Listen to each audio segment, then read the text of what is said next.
Hello, everyone. Welcome to Iredell-Statesville Schools Ed Talk. Our guest today is Richard Armstrong, who is our Assistant Superintendent of School Operations. Good morning, Richard. Good Welcome. morning. Good morning, Mr. Johnson. Thanks for coming by today. You have one of the busiest jobs in the school system. I tell everybody that, all school systems are about learning and instruction and whatnot, but behind the scenes, there's a whole different organization out there supporting our teachers and supporting that learning, and that is your division. And there are a number of departments within your division. I wonder if you could talk just a little bit about some of the responsibilities that you have as our Assistant Superintendent of Operations. Yeah, I'll be glad to. Mr. Johnson, I work with several of our directors with our programs, and one of the directors I work with is Child Nutrition. Work with the Child Nutrition Director. Also our Prime Time program, which is our before and after school program. Also work with Transportation, the Transportation Director. I work with our athletic directors in our buildings. I also work with school safety, and let's see. Student services. And student services. Yes. Student services also. Which includes our alternative schools. Yes, sir. Right. Now, two additional duties that have been added to you because of our budget cuts has been, of course, our athletic director and our school safety. But athletics is a big part of your background. You were a college athlete. Yes, sir. And high school principal. So athletics is something that is really near and dear to your heart. Right. Yes, the athletic piece, I've always welcomed and feel totally comfortable working with athletics. Being a coach and a teacher and a coach for about 14 years, and then being an athletic director at the building level, and then here at the district level has been a pretty smooth transition for me. Right. Now, your day starts very, very early and ends very, very late. Talk to us about what a typical day looks like for you. Okay, most days start around 8 o'clock, and usually I have meetings with different department chairs. I spend majority of the morning probably to about 11 o'clock in the office, and then if I have to get out into the field, I will attend meetings that, at some of our other facilities. And so usually my day is filled with, fielding calls, working a lot with transportation, going out to check bus stops if there's a question about a bus stop, and just working with student services, attending principal meetings, assistant principal meetings. But the day is usually about 10 to 12 hours long. Right. And you do a lot of conflict resolution for the district. You conduct a lot of our hearings for us. Yes, sir. When parents want to have disciplinary appeals and things of that nature. Right. So conflict resolution is a big part of your job. And you have the personality for that too. I appreciate that. Talk to us a little bit about some of the areas within student services, our SAP program, guidance counselors, the alternative schools. Okay. I worked, my background originally when I started in administration was with alternative schools. So alternative education has been near and dear to my heart since the beginning of my administrative career. So I work a lot with Mr. Mark Vaughn. He is our coordinator of alternative schools. And so we a lot of times look at who those pupils are, how long they will stay in the alternative program. If we have any issues about bullying, I will work with our Director of Student Services, Ms. Kelly Marcy. Sometimes we'll go out and advise principals and assistant principals on steps they can use or steps they've taken to remedy that problem at their buildings. And I've heard you talk many times about your personal philosophy of education and working with children, which is very student-centered. Yes. I wonder if you could talk a little bit about that. Okay, I've always, the only reason I got into education was to help people. And so I'm just very grateful for the opportunities I had and the people that helped me. And so when I got into education, and believe this, this is my 35th year in education. And so when I became a teacher in 1981, I got in it for the reason of helping students and wanting to see students be successful later on in life. And I feel like my success comes with their success. And so one of the things that I've always done is I've always welcomed the opportunity to work with every child, no matter their background or what their parents do. But I just welcome the opportunity to work with every child, and I get a lot of joy out of seeing them 10 to 15 years down the road when they say their life is going well and they're successful. Right. Yes, sir. Now, I know in your area of dealing with conflict resolution, you deal a lot with parents and have the ability to, you're a great listener and have been very successful at finding resolutions in the vast majority of the cases. But what advice would you give parents if they are having a conflict with their school or a disagreement at the school level? What's some things that they can do to get their problems addressed? That's an excellent question, Mr. Johnson. One of the things that I've always would advise parents before when they hear an issue to make sure they get to hear both sides of the story. I know we're all, as parents, we want to believe our children, and most of the time they are telling us the truth.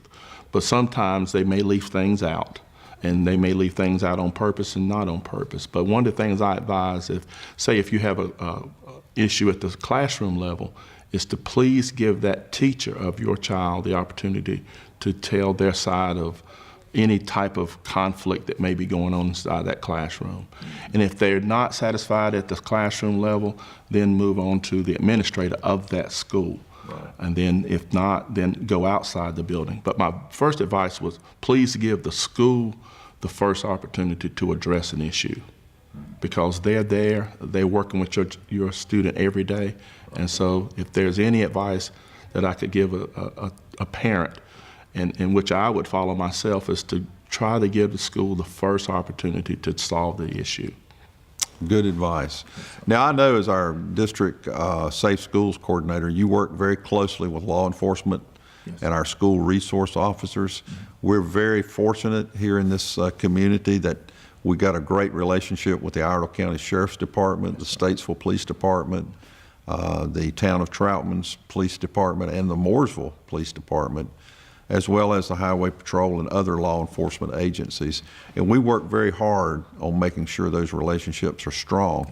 Yes, I've heard you give an explanation to our Board of Education one time at a meeting about the role of SROs and administrators and who addresses discipline. And do you remember that conversation? I do. You had a great explanation of how SROs and our school administrators can work in tandem. Yes, sir. Talk to us a little bit about that partnership. Okay. Well, starting my career as becoming a principal, I've worked with SROs for many, many years, right. And it's sad to say, but they are needed. Yes. Our school resource officers are very necessary in this day and time, right. And I welcome them into our schools. Any law enforcement officer just coming through our schools. But I think it's important for the administrator and the SRO to understand what each of their roles are. Mm-hmm. And I think that it's important for conversations to take place between the administrator and the school resource officer. And you want to respect what the school resource officer does, and you want that school resource officer to respect what an administrator does. So you need to have those conversations. And if there is a discipline issue, the only time I would use a school resource officer is as you're investigating a discipline issue as an administrator, and then you see it start to take a turn where it will involve law enforcement, then involve law enforcement at that time. But I would never put or place a school resource officer in the position of acting as an administrator with discipline issues, because it's clear what their duties are, and they look through the lens of a law enforcement officer, not as an administrator. So it's not fair to place an SRO in that position, and a lot of times it's not fair for us to be, as administrators, to act as law enforcement officers. Absolutely. Each role is well defined. Right, absolutely. And we are very thankful for our school resource officers. They truly are there to protect and serve the student body and these faculties in our schools, and they do a great job for us. Final question, Richard. Over the years here in North Carolina, we have seen the teaching profession, in some people's view, under attack. The low pay rates, the increased demands that we continue to place on our teachers, the tremendous pressure they feel about performance and things of that nature. 35 years in this career, you started as a classroom teacher and a coach, and now here you are, an assistant superintendent, running a big portion of the school system. Can you recommend this as a career to young people today?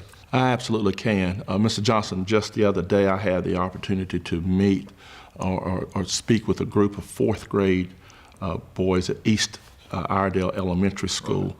And just looking in the eyes of those 9 and 10-year-olds, you know, a lot of them, they welcomed me being there. And so I began to reflect on when I was their age and adults talking to me about what I wanted to do in life. Right. And one of the things we talked about with them is that, you know, I want them to be successful. All of the teachers at East Elementary and all our schools are there to help them be successful. And, you know, someone was asking me a lot of questions about teachers, so they respect teachers. Yes. And so I shared with them the story of how much respect I had for an 8th grade teacher. And at one day, when it was one of her toughest days, she suggested to me after school that if I might think about becoming a teacher. And so I thought it was way out there, but the more and more I thought about it, and my character is to help people, and I can't think of a more noble profession than to help others than becoming a teacher. And I told those 4th graders that day at East Elementary, I hope that some of you consider becoming teachers, but you have to have the heart for it and the passion for it. It's not an easy job at all. It's really the hardest job I've ever had, and really the only job, but each day is different. You really give a lot of yourself, but if you're willing to do that and you're willing to reach back and help others, I would strongly consider becoming a teacher. Yeah, I agree wholeheartedly. I think our best teachers are those folks who have a servant's heart. Correct. And they really do build strong relationships with their students. And I know my time in the classroom, about 22 years, I enjoyed every day of it and miss it quite honestly. Yes. But it is a great career, and I hope that our young folks today will take a look at this as a career. Right, I absolutely. And I feel as a teacher that I've been respected as a teacher. And the teachers, what they need to remember is that you earn that respect that you desire. Absolutely. Yes, sir. Well, Richard, thanks for coming by today. We enjoyed the conversation. And thank you for watching. If you want more information about our school operations division, you can visit our website. And feel free to contact Mr. Armstrong as well if you would ever like for him to come out and talk about the work that he does. And he would be more than happy to come do a presentation for you. Thanks again for watching.